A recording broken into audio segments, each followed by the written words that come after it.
ओडिशा और बंगाल में अम्फान तूफान से प्रभावित इलाकों का आज पीएम मोदी ने हवाई सर्वेक्षण किया। पीएम के साथ पश्चिम बंगाल की सीएम ममता बनर्जी भी मौजूद रहीं। पीएम ने दौरा कर प्रभावित क्षेत्रों का बारीकी से मुआयना किया। आपको बता दें कि अम्फान तूफान से अब तक 70 से ज्यादा लोगों की मौत हो चुकी है। अम्फान तूफान से प्रभावित लोगों के लिए पीएम मोदी ने राहत पैकेज की घोषणा की है। पीएम मोदी ने समीक्षा बैठक प्रभावितों के लिए 1000 करोड़ रुपए की मदद की घोषणा की। वहीं मृतकों के परिवार को 2 लाख रुपए और घायलों को 50,000 रुपए देने की घोषणा की। हवाई सर्वे के बाद पीएम मोदी ने कहा कि जब देश में कोरोना वायरस का संकट है तब पूर्वी क्षेत्र में तूफान ने प्रभावित किया है। पीएम मोदी ने कहा कि राज्य और केंद्र सरकार दोनों ने इस तूफान को लेकर तैयारी की थी, लेकिन इसके बावजूद 80 लोगों की जान हम नहीं बचा पाए। पीएम मोदी द्वारा चक्रवात अम्फान से हुई तबाही के निपटने के लिए 1000 करोड़ रुपए देने की घोषणा के साथ ही पश्चिम बंगाल के सीएम ममता बनर्जी ने कुछ सवाल उठाए हैं। उन्होंने कहा कि पीएम मोदी ने इमरजेंसी फंड से 1000 करोड़ का ऐलान किया, लेकिन ये नहीं बताया कि एडवांस होगा या पैकेज। कर्नाटक कांग्रेस ने पीएम के दौरे को लेकर तंज कसा है। ट्वीट करते हुए कांग्रेस ने पीएम मोदी को डबल स्टैंडर्ड वाला बताया और आरोप लगाया कि बंगाल में चुनावी साल होने के नाते पीएम ने यहां का दौरा किया है। वहीं पीएम ने अपने इस दौरे के दौरान बंगाल को 1000 करोड़ रुपए का राहत पैकेज देने का ऐलान किया। आरबीआई के गवर्नर शक्तिकांत दास ने आज प्रेस कॉन्फ्रेंस से बड़ी घोषणा की है। आरबीआई ने रेपो रेट 40 बेसिस पॉइंट की कटौती की है। वहीं भारतीय रिजर्व बैंक ने रिवर्स रेपो रेट में कोई बदलाव नहीं किया। आरबीआई गवर्नर शक्तिकांत दास ने कहा कि कोरोना के कारण सरकार की आय में असर पड़ा है। आरबीआई गवर्नर ने कहा कि इस साल मांग और उत्पादन में कमी आई है। वहीं दाल की कीमत बढ़ना चिंताजनक है।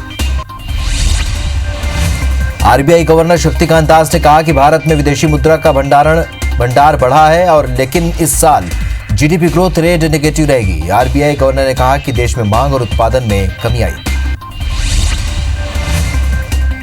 कांग्रेस अध्यक्ष सोनिया गांधी की अगुवाई विपक्षी दलों की वीडियो कॉन्फ्रेंसिंग के माध्यम से बैठक शुरू हुई और बैठक में कोरोना वायरस महामारी के लिए प्रवासी श्रमिकों की स्थिति और मौजूदा संकट से निपटने के लिए सरकार की ओर से उठाए गए कदमों और आर्थिक पैकेज पर मुख्य रूप से चर्चा चल रही है। बैठक में कुछ प्रदेशों में श्रम कानूनों में किए गए हालिया बदलाव को लेकर भी चर्चा होगी।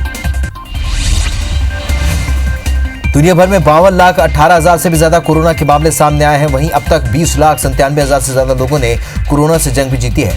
कुल मौत का आंकड़ा 3,35,000 के पार जा पहुंचा है। दुनिया भर में सबसे ज्यादा अमेरिकी कोरोना से प्रभावित हैं। अमेरिका ने अब तक 16,21,000 से भी ज्यादा लोग कोरोना पॉजिटिव पाए गए हैं। वहीं कोरोना से अब तक 96,363 लोगों की मौत हो गई है। वहीं 3,82,000 से भी अधिक लोग ठीक हुए हैं। कोरोना के बढ़ते मामलों में अब रूस का नाम भी शामिल हो गया है। रूस में 3,26,000 से भी ज्यादा मामलों के साथ विश्व में दूसरे स्थान पर आ गया है। यहाँ कोरोना से अब तक 3,249 लोगों ने अपनी जान गंवाई है। रूस में 99,000 से ज्यादा लोग ठीक हुए हैं। देश भर में कोरोना ने 1,18,000 का आंकड़ा पार कर लिया है। वहीं देश में अब तक लगभग 48,553 मरीज ठीक हो चुके हैं। देश भर में कोरोना से 3,584 लोगों की मौत हो चुकी है। देश में कोरोना मरीजों की संख्या बढ़ती ही जा रही है। इस बीच अच्छी खबर यह है कि यहां ठीक होने वाले लोगों की संख्या भी तेजी से बढ़ रही है। भारत में अब तक 48,553 मरीजों ने कोरोना से जंग जीत ली है। इंदौर में आज 76 नए कोरोना पॉजिटिव मरीज मिले हैं। वहीं जिले में कोरोना से 2 और मरीजों के इलाज के दौरान मौत हो गई। आपको बता दें कि इंदौर में अब तक 2,850 मरीज संक्रमित हो चुके हैं। वहीं जिले में कोरोना से अब तक 109 मरीजों की मौत हो चुकी है। दिल्ली में कोरोना मरीजों की संख्या लगातार बढ़ती जा रही है। दिल्ली में अब तक 11,659 कोरोना पॉजिटिव मरीज मिले हैं। वहीं दिल्ली में अब तक 194 लोगों की मौत हो चुकी है। कोरोना के रोकथाम के लिए सीएम अरविंद केजरीवाल लगातार हालातों पर नजर बनाए हुए। महाराष्ट्र में कोरोना का कहर बढ़ता ही जा रहा है। पिछले 24 घंटे के दौरान राज्य में 2,345 नए कोरोना मरीज सामने आए हैं। महाराष्ट्र में कोरोना मरीजों की संख्या बढ़कर 41,642 हो गई है। वहीं अब तक कोरोना से 1,454 लोगों की मौत हुई है। गुजरात में एक दिन में 371 नए मरीज मिले हैं। अब तक 12,910 कोरोना पॉजिटिव मिले हैं। प्रदेश में अब तक 773 की मौत हो चुकी है। वहीं 5,488 लोग कोरोना को हराकर घर जा चुके हैं। राज्यों में महाराष्ट्र के बाद तमिलनाडु में सबसे ज्यादा कोरोना मरीज मिले हैं। तमिलनाडु में अब तक 13,967 कोरोना मरीज मिले हैं। कोरोना से अब तक 95 की मौत हो चुकी है। बता दें कि प्रदेश में 6,282 लोग पूरी तरह से ठीक भी हुए हैं। प्रदेश में एक दिन में 776 मामले बढ़े हैं। भारतीयों की वंदे भारत मिशन के तहत घर वापसी जारी है। आज सुबह कनाडा से 200 भारतीयों की स्पेशल फ्लाइट से घर वापसी हुई। वतन वापसी से सभी भारतीय खुश नजर आए, हाथों में भारत का झंडा लिए हुए आए थे। वंदे भारत मिशन के माध्यम से भारतीयों की घर वापसी जारी है। आज सुबह लंदन से स्पेशल फ्लाइट भारतीयों को लेकर दिल्ली पहुंची। सभी यात्रियों की स्क्रीनिंग कर क्वारंटाइन कर दिया गया। वंदे भारत मिशन के तहत टोरंटो से एयर इंडिया का पहला विशेष विमान रवाना हुआ। इस विमान में दिल्ली और अमृतसर के यात्री सवार हैं। सभी भारतीय यात्रियों को जो दिल्ली और अमृतसर के लिए रवाना हो रहे हैं, उनका कनाडा प्रशासन ने बातचीत की और उनका हालचाल जाना। दिल्ली उच्च न्यायालय में 31 मई तक सभी कामकाज अवरुद्ध रहेंगे। कोरोना वायरस और लॉकडाउन के कारण अधीनस्थ न्यायालयों और जिला अदालत के सभी कामों को निलंबित कर दिया गया है, जिससे सोशल डिस्टेंसिंग का पालन हो। सुप्रीम कोर्ट ने शुक्रवार को एक जनहित याचिका पर सुनवाई करते हुए केंद्र सरकार से जूम ऐप को लेकर जवाब मांगा है। याचिका में मांग की गई है कि भारत के नागरिकों को उचित कानून बनाने पर वीडियो कॉन्फ्रेंसिंग एप्लीकेशन जूम के उपयोग पर प्रतिबंध लगाया जाए। दावा किया गया है कि ये ऐप गोपनीयता को भंग करता है। मणिपुर के पूर्व उखरूल के 43 किलोमीटर में आज सुबह भूकंप के झटके महसूस किए गए। नेशनल सेंटर फॉर सिस्मोलॉजी ने रिक्टर स्केल पर 3.6 की तीव्रता से भूकंप के झटके दर्ज किए हैं। भूकंप से किसी तरह की जनहानि नहीं। राजनांदगांव जिले की सीमा पर मजदूरों की आवाजाही जारी है। आज बाघ नदी के पास भारी संख्या में मजदूरों को देखा गया। बसों के जरिए सभी को भेजा जा रहा है, पर सोशल डिस्टेंसिंग का पालन नहीं हो रहा है। वहीं जानकारी के अभाव में लोग परेशान हो रहे हैं। थर्मल डिटेक्टर से किसी की जांच भी नहीं की जा रही।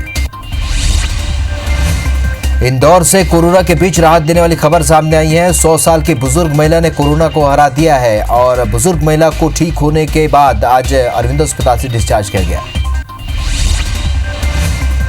इंदौर में आज कोरोना से एक और डॉक्टर की मौत हो गई। 81 साल के फिजिशियन डॉक्टर बीके शर्मा की इलाज के दौरान मौत हो गई। ये चोइथराम अस्पताल में फिजिशियन थे। आपको बता दें कि इंदौर में कोरोना से अब तक 3 डॉक्टरों की मौत हो चुकी है। उज्जैन के महर्षि संदीपनी वेद विद्या प्रतिष्ठान में 13 छात्रों ने कोरोना पॉजिटिव मिलने के बाद हड़कंप मच गया, जिसके बाद से इलाके को कंटेनमेंट एरिया घोषित कर दिया गया है। वही मामले की सूचना मिलने पर पुलिस और प्रशासन की टीम मौके पर पहुंची और स्थिति की जानकारी ली। भोपाल में फंसे केरल के छात्रों को कांग्रेस पार्टी की तरफ से वापस उनके शहर पहुंचाने के लिए बसों की व्यवस्था की गई। लगभग 50 छात्र हैं जो भोपाल से अलग अलग कॉलेजों में पढ़ाई कर रहे हैं। लॉकडाउन के कारण सभी छात्र भोपाल में ही फंस गए थे। इसके बाद घर वापसी के लिए छात्रों ने राहुल गांधी के दफ्तर में संपर्क किया था। देश के साथ 25 मई से रायपुर में भी विमान सेवा शुरू होगी। इंडिगो ने शेड्यूल जारी कर दिया है। दिल्ली, बेंगलुरु, हैदराबाद और कोलकाता के लिए सीधी सेवा होगी। यात्रा के दौरान सोशल डिस्टेंसिंग का पालन करना होगा। मास्क भी अनिवार्य होगा। टिकट बुकिंग को लेकर रेलवे का बड़ा फैसला सामने आया। यहाँ से खुली रिजर्वेशन काउंटर और एजेंट के जरिए भी टिकट बुक किए जा सकेंगे। सोशल डिस्टेंसिंग के नियमों का पालन करना जरूरी होगा। साथ ही यात्रा के दौरान मास्क पहनना अनिवार्य होगा। आगर के मार्केटिंग प्रेस छावनी स्थित गेहूं उपार्जन केंद्र में आक्रोशित किसानों ने ताला जड़ दिया। किसान पिछले 4 से 5 दिनों से उपज के नहीं होने, तोलने और केंद्र में पर्याप्त व्यवस्था नहीं होने के नाराज थे। सूचना मिलते ही थाना प्रभारी और तहसीलदार मौके पर पहुंचकर किसानों से उनकी समस्याएं जानी और आश्वासन देकर मामला शांत करवाया। छत्तीसगढ़ के पूर्व मुख्यमंत्री अजीत जोगी की हालत अभी भी नाजुक बनी हुई है। अस्पताल के अंदर ही रोजा इफ्तार करवाया गया। बेटे अमित जोगी ने ट्वीट कर इसकी जानकारी दी। उज्जैन देश के उन चुनिंदा शहरों में शामिल हो गया जहां प्लाज्मा थेरेपी के जरिए कोरोना का इलाज किया जा रहा है। आज से उज्जैन में प्लाज्मा थेरेपी की शुरुआत हो गई है। कोविड-19 आरटी गार्डी मेडिकल कॉलेज में आज एक महिला ने पहले डोनेटर के रूप में अपना प्लाज्मा डोनेट किया। केशकाल में पश्चिम बंगाल से लौटे उप वन मेडिकल अधिकारी के पिता को क्वारंटाइन नहीं करने का मामला सामने आया। बताया जा रहा है कि केशकाल के वन विभाग में पदस्थ एसडीओ के पिता कुछ दिनों पहले पश्चिम बंगाल से लौटे हैं, जिनकी सूचना उन्होंने न तो थाने में दी और न ही क्वारंटाइन नियमों का पालन किया। वहीं प्रशासन इस मामले में चुप्पी साधे हुए।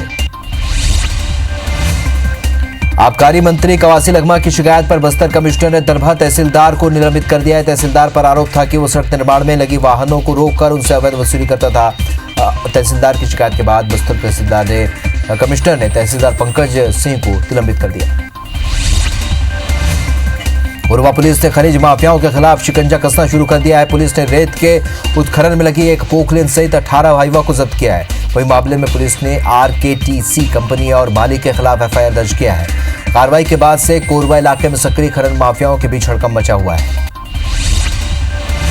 मुरैना जिले के तोरिका गांव में जल भराव के कारण ग्रामीणों को समस्या का सामना करना पड़ रहा है। जल भराव की समस्या से जूझ रहे ग्रामीणों ने इनकी शिकायत पर प्रशासन ने की है, जिसके बाद प्रशासन की टीम और जनप्रतिनिधियों ने मौके पर पहुंचकर निरीक्षण किया। वहीं अधिकारियों ने कहा कि पानी की समस्या को लेकर विभाग को पत्र लिख रहे हैं और जल्द ही इस समस्या से निजात मिलेगी। बलरामपुर जिले में इस साल तेंदुपत्ता की खरीदी स्व सहायता समूह के महिलाएं करेंगी। जिले में ऐसा पहली बार हो रहा है जब महिलाएं तेंदुपत्ता की खरीदी करेंगी। महिलाओं को लेकर भी खरीदी को लेकर महिलाओं में भी काफी उत्साह है। वहीं इस पहल से लॉकडाउन के बीच तेंदुपत्ता इकट्ठा कर रहे ग्रामीणों में काम मिलने से खुशी का माहौल देखा जा रहा है। पेंड्रा मारवाही वन मंडल विभाग के बीट गार्ड की मिलीभगत से लगातार पेड़ों की कटाई जारी है। कठोर कार्रवाई नहीं होने से जंगल में तस्कर लॉकडाउन में भी सक्रिय है। हालांकि वन विभाग एक पिकअप में लड़की परिवहन लाखों की लकड़ी जब्त कर आरोपी को गिरफ्तार किया। टिड्डियों का दल अब खरगोन जिले में पहुंच गया। टिड्डियों ने फसलों को पूरी तरह से चौपट कर दिया, जिसके कारण किसानों की मुश्किलें बढ़ गई हैं। आज कृषि विभाग के दल के 3 दमकलों के माध्यम से लाखों गैलन पानी से कीटनाशक दवाई का छिड़काव कर टिड्डियों को मारने का प्रयास किया गया। वहीं किसान पटाखे, थाली, ताली आदि से शोर करके टिड्डी दल को भगाने का प्रयास कर रहे हैं। रतलाम में डीजल इंजन सुधारते वक्त हादसा हो गया। हादसे में टेक्नीशियन बुरी तरह से झुलस गया, जिसको गंभीर हालत में इंदौर रेफर किया गया। आपको बता दें कि युवक काम करते वक्त हाई टेंशन तार की चपेट में आ गया था, जिनके कारण यह हादसा हुआ। वहीं परिजनों ने इलाज में लापरवाही का आरोप लगाया है। सीहोर में यूपी बॉर्डर तक मजदूरों को छोड़ने जा रही बस आज मालथौन के पास पलट गई। हादसे में 6 मजदूरों को मामूली चोटें आई हैं, जिनका अस्पताल में इलाज जारी है। बस में लगभग 50 मजदूर सवार थे। हालांकि कोई बड़ी अनहोनी नहीं। जबलपुर में अज्ञात वाहन की टक्कर में 3 लोगों की मौत हो गई। मौके पर मां और 2 बच्चों की मौत हो गई। पति की हालत गंभीर है, अस्पताल में इलाज जारी। जबलपुर के पनागर थाना क्षेत्र के बरौदा चौराहे में एक अज्ञात वाहन की टक्कर से 2 बच्चों समेत महिला की मौत हो गई। वहीं एक युवक गंभीर रूप से घायल है। घायल को जबलपुर मेडिकल कॉलेज रेफर कर दिया गया है। घटना की सूचना के 2 घंटे बाद पनागर पुलिस मौके पर पहुंची। पुलिस ने मामला दर्ज कर अज्ञात वाहन की तलाश शुरू कर दी है। सरगुजा जिले के सीतापुर में 18 वर्षीय युवती की पेट दर्द और उल्टी के कारण अचानक मौत हो गई। डॉक्टरों ने तत्काल मामले की सूचना सीतापुर पुलिस थाने में की है। इसके बाद पुलिस अस्पताल पहुंची और मृतक के शव का पंचनामा किया। वहीं पुलिस मामले में परिजनों से भी जानकारी ले ली। नीमच जिले के जावद थाना क्षेत्र में प्लाई से भरे ट्रक में भीषण आग लग गई। देखते ही देखते आग जलकर पूरी तरह से खाक हो गया और पूरा ट्रक नीमच से निबाहेड़ा की ओर जा रहा था, तभी यह हादसा हुआ। गनीमत रहे कि समय रहते ट्रक ड्राइवर और क्लीनर दोनों ही बाहर आ गए, नहीं तो बड़ी घटना घट सकती थी।